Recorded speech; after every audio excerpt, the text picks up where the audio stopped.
The new master morality. In the theater of modernity, a false romanticism plays out, a hollow imitation of deeper truths. She, the archetype of contemporary illusion, wears the guise of romanticism, but cannot confront its absurdity or her own reflection in the mirror of truth.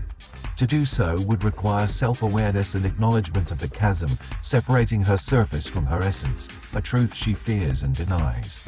Entities beyond the veil and a chiral corruption. There are forces beyond the veil, entities that fashion beasts and distortions of what once reflected harmony. These creatures, molded in corruption, manifest as chiral deviations, asymmetrical and broken from their origin. Every person eventually becomes what they are at their core. For those who persist in their path of corruption, the realization of their flawed essence does not deter them. Rather, it drives them forward. Something attaches to them, strengthening their deviation and deepening their connection to the Luciferian and Ahrimanic forces. They no longer identify as singular beings, him or her, but as them, a collective entity embodying this unholy transformation. The backside of unholy principalities. The asymmetrical chiral deviation thriving in today's climate is incomplete in its makeup, lacking the pure and harmonic principles that once defined existence. Within this inversion, Lilith emerges as a byproduct of perpetual surveillance, manipulation, and engineered discord. The modern female archetype, stripped of her connection to pure principle, is bred into a state of lesser harmony, a far cry from her original design. As Leonard Horowitz's work on solfeggio harmonics suggests, humanity's original state of vibrational purity has been replaced by dissonance, manufactured and maintained by systems of control. Lilith, as the product of this distortion, is neither fully the victim nor the perpetrator. She exists as an agent within this cycle, perpetuating the same mechanisms of manipulation that enslaved her. The modern female, shaped and stripped of her divine essence, becomes the tool of an inverted morality, used to perpetuate chaos and control. The man who seeks truth. For the seeker of divine truth, the revelation of this reality is devastating. He sees the corruption of what was once sacred, not only in society but in those closest to him. The intimacy he shared with those who embodied these distortions leaves him restless, unable to sleep or find peace in a world built on falsity.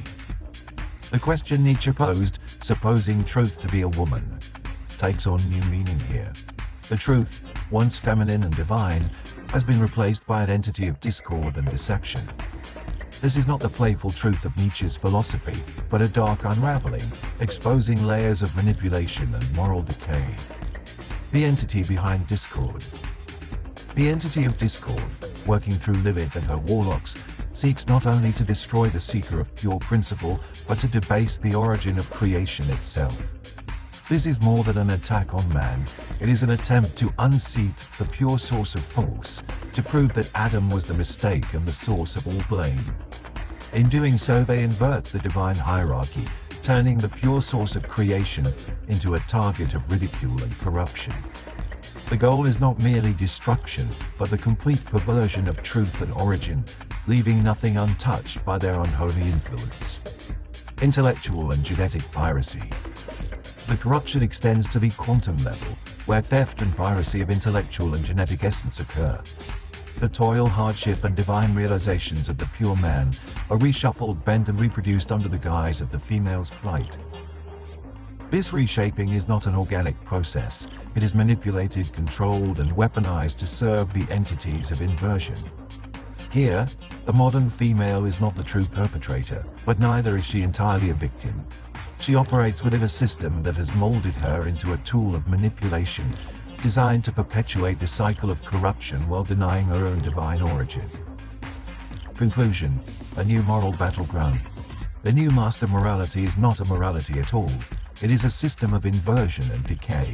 It thrives on the distortion of principles, the theft of truth, and the perpetuation of chiral deviations that sever humanity from its divine origin. For the seeker, the path forward is one of relentless struggle, a battle to reclaim the pure principle origin amidst a world bent on its destruction. Yet this battle is not without hope. The flicker of truth, though obscured, remains eternal. and the seeker's perseverance becomes the ultimate act of defiance against a system designed to unseek the source itself.